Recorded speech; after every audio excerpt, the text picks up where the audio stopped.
Welcome back, Odooers. As you may know, I love these chocolate snacks. I love them so much, I have a whole stash of them in my studio. Whenever I'm running low, I grab more to replenish my stock. And whenever I want to eat some, I usually take snacks from the top. Great example of top of the box removal strategy.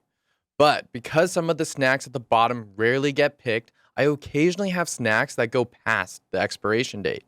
And there's nothing worse than biting into a stale panda. Trust me. Nobody wants that to happen to their snacks, and the same can be said about the perishable products that your business keeps in stock.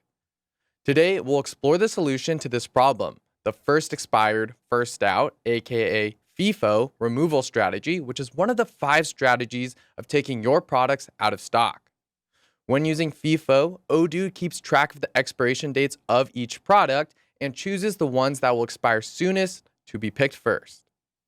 This removal strategy is perfect for goods like food or even medicine, things that we want to make sure we don't ship out to customers when they expire. It ensures that we remove products from stock before they reach their expiration date, and we ship out products that are expiring soonest. Now, enough chit chat, let me show you how to set up FIFO. To use removal strategies, we'll need to enable lots and serial numbers by going to Configuration followed by Settings. Here on the Settings page, we're just going to scroll down to our Traceability section, and here we want to make sure lots and serial numbers is ticked and enabled.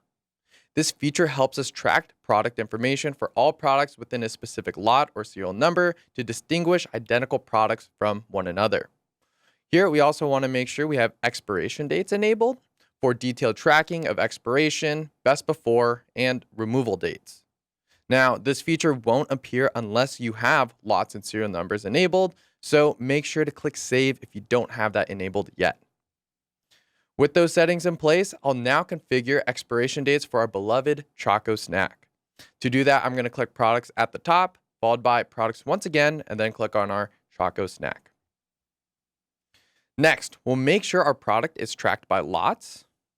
By default, items are tracked by quantity, but we must track lots or serial numbers to track expiration dates. I also want to make a quick note here of the category we're using for this product is our goods/food and drink. We'll need to remember that for later when we set up our removal strategy.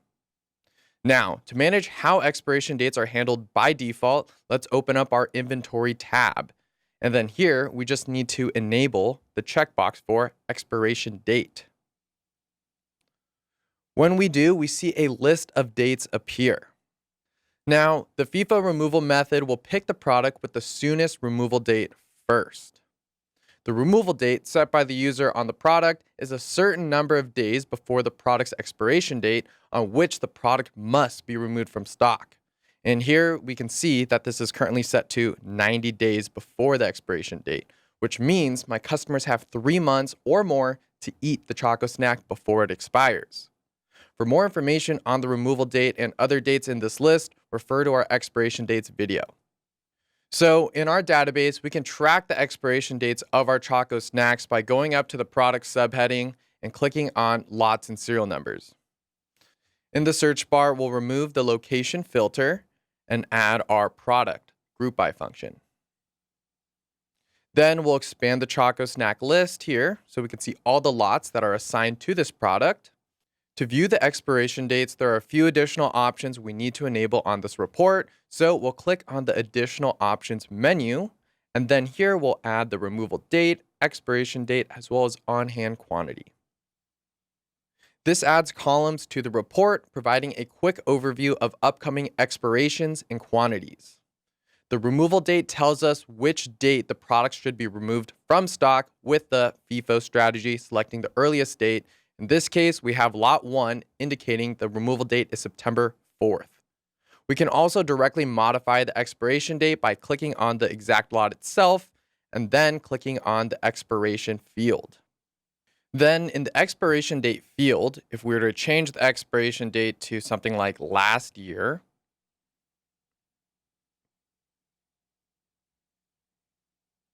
we would see that the best before, removal, and alert dates all adjust. And we also get an expired alert at the top right saying this product's lot is now expired. With that in place, this lot would never be reserved and used to fulfill a customer's order. But for this lot, let's go ahead and click the discard button to put things back to normal. All right, Odooers, now let's take a look at the FEFO strategy in action. For this example, we're going to set the removal strategy on the product category. It can also be set up on a location like I've shown in other videos, but for this video, we're going to do it on the product category. To set a removal strategy on a product category, we'll click Configuration at the top, followed by Categories. And then here in our Categories page, we're going to click on our food and drink category, which I'm sure you remember from earlier. Here on this page in the Force Removal Strategy, we're going to select FEFO, First Expiry, First App. And then click Save to save all of our changes. All right, with our setup out of the way, let's start selling and see how all of our products are automatically chosen for us using the FEFO strategy. All right, to start selling, we're just going to jump into the Sales app and then click New to create a new quotation. The customer in this situation is me, because I love these dang snacks so much. In fact, I love them so much, I'm going to order way more than I should. I'm going to add the Choco Snacks to our product lines, and we're going to get 32 of these bad boys. Then we'll click Confirm on the quote, and then we'll click the Delivery Smart button at the top. On the Delivery Forms Operation tab, we can see we have 32 demanded, and we've also reserved a quantity of 32 of these snacks. When I click the Details link right next to it, we have a Detailed Operations pop-up window, and it tells me exactly which lots are picked, as well as how many from each lot. So because items from Lot 1 and Lot 2 expire earlier, the items in those lots were getting prioritized to be picked. Finally, the remaining 2 are coming from Lot 3, whose removal date is latest. Now that we've confirmed that Odoo has automatically selected the products that will expire first, we can rest assured that Odoo is prioritizing the items based off of the expiration dates. Pretty cool, right?